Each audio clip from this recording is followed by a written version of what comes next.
Bursa Efek Indonesia atau BEI mencatat sebanyak 268 emiten, belum memenuhi ketentuan batas kepemilikan saham publik, alias free float 15% dari total 956 perusahaan tercatat. Dari jumlah tersebut, 49 emiten berkapitalisasi besar diprioritaskan untuk memenuhi ketentuan, karena mewakili sekitar 90% dari kapitalisasi pasar emiten yang belum memenuhi ketentuan. PJS, Direktur Utama, BEI, Jeffrey Hendrick mengaku akan mempercepat implementasi ketentuan free float minimum 15% pada Maret 2026. Saat ini regulasi tersebut masih dalam tahap rulemaking yang berlangsung hingga 19 Februari. Setelah tahap tersebut rampung, BEI akan melanjutkan proses persetujuan internal sebelum diajukan kepada Otoritas Jasa Keuangan OJK. Meski demikian, BEI membuka masukan bagi seluruh pemangku kepentingan selama proses penyusunan aturan berlangsung. Pemirsa, usai keputusan MSCI dan agenda reformasi yang diusung Otoritas Pasar Modal Indonesia, penyedia indeks FTSE Russell memutuskan untuk menunda peninjauan indeks Indonesia yang dijadwalkan pada Maret 2026. Dengan keputusan ini, pemirsa, FTSE Russell sementara tidak akan mengimplementasikan penambahan dan penghapusan saham Indonesia dalam indeks hingga pembaruan berikutnya pada Juni mendatang. Penyedia indeks FTSE Russell menunda peninjauan indeks Indonesia yang dijadwalkan pada Maret 2026. Dalam pengumumannya, FTSE Russell menyampaikan Otoritas Jasa Keuangan telah mengumumkan komitmennya dalam meningkatkan integritas dan transparansi pasar modal Indonesia. Lalu pada tanggal 5 Februari 2026, Bursa Efek Indonesia menerbitkan rencana reformasi pasar modal. Menindaklanjuti masukan dari External Advisory Committees FTSE Russell serta dengan mempertimbangkan potensi dampak negatif terhadap turnover dan ketidakpastian dalam menentukan persentase free float yang akurat atas sekuritas Indonesia seiring dengan berlangsungnya rencana reformasi tersebut. FTSE Russell akan menunda peninjauan indeks Indonesia yang dijadwalkan pada Maret 2026. Dengan keputusan ini, FTSE Russell sementara tidak akan mengimplementasikan penambahan dan penghapusan saham Indonesia dalam indeks, termasuk perubahan segmen kapitalisasi besar, menengah, dan kecil.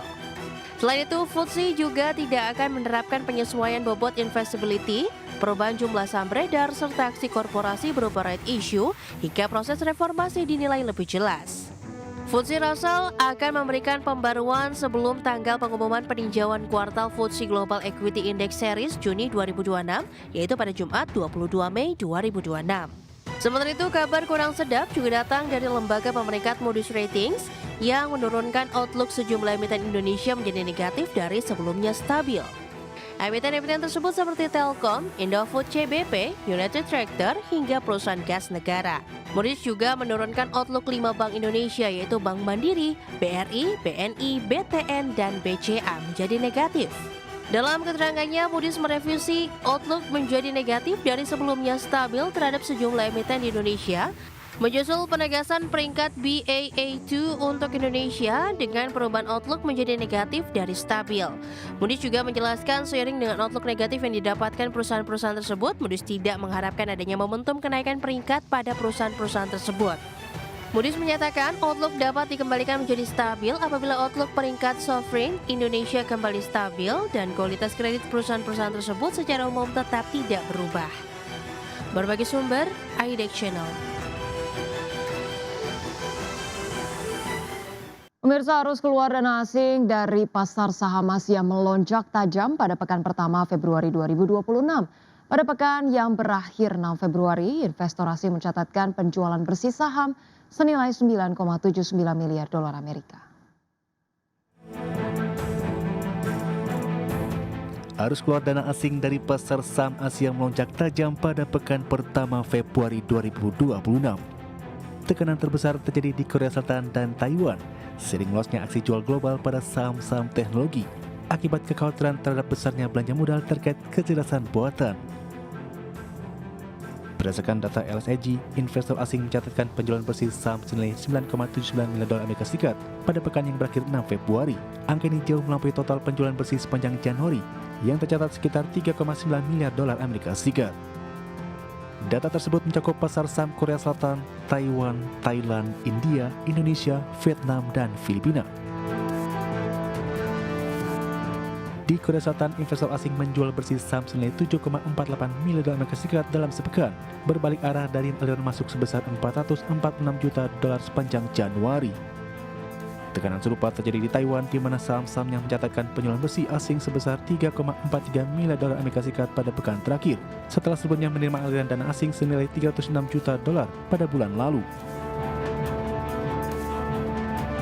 Sementara itu, pasar saham Thailand, Indonesia, dan Filipina masing-masing mencatatkan aliran masuk dana asing sebesar 330 juta dolar, 103 juta dolar, dan 23 juta dolar. Sebaliknya, Vietnam mengalami arus keluar dana asing sebesar 236 juta dolar. Berbagai sumber untuk IDXNO.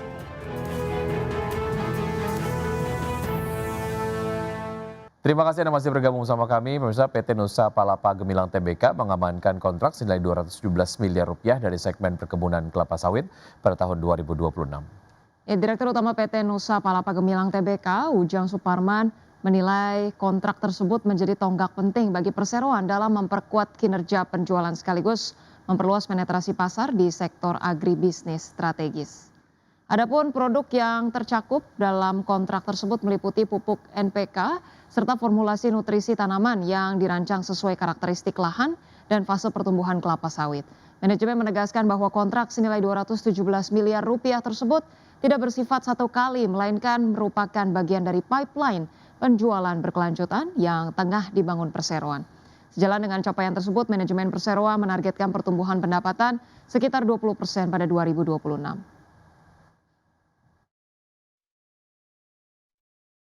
Ya, pemirsa, PT Summarecon Agung Tbk atau SMRA mencatatkan marketing sales sebesar 5,2 triliun rupiah sepanjang 2025. Ya, angka ini melampaui target perusahaan dan menunjukkan kinerja positif di tengah dinamika sektor properti.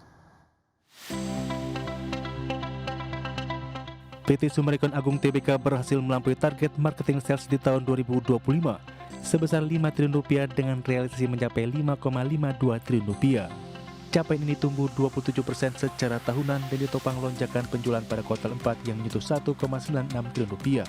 Segmen martabak menjadi motor utama dengan kontribusi 74%, disusul ruko 17% dan kafling 7%. Berdasarkan lokasi, Summarecon Serpong menjadi penyumbang terbesar dengan penjualan 2,48 triliun rupiah atau naik 45% secara tahunan. Namun angka marketing sales ini belum sepenuhnya tercermin dalam laporan keuangan tahun 2025 karena pengakuan pendapatan properti membutuhkan waktu 1 hingga 3 tahun. Kedepan segmen pengembangan properti diproyeksikan tetap menyumbang 70% pendapatan, sementara 30% berasal dari recurring income termasuk ekspansi bisnis mall. Analis menilai kinerja SMRA pada tahun 2026 masih prospektif, didukung portofolio properti menarik, potensi penurunan suku bunga, insentif PPN ditanggung pemerintah hingga tahun 2027, serta peluncuran produk baru. Meski begitu, tantangan daya beli dan ketidakpastian ekonomi global tetap perlu diwaspadai. Sejumlah sekuritas menilai valuasi saham SMRA masih menarik dengan rekomendasi beragam mulai dari add, hold, hingga buy serta target harga yang bervariasi. Berbagai sumber untuk IDXNO.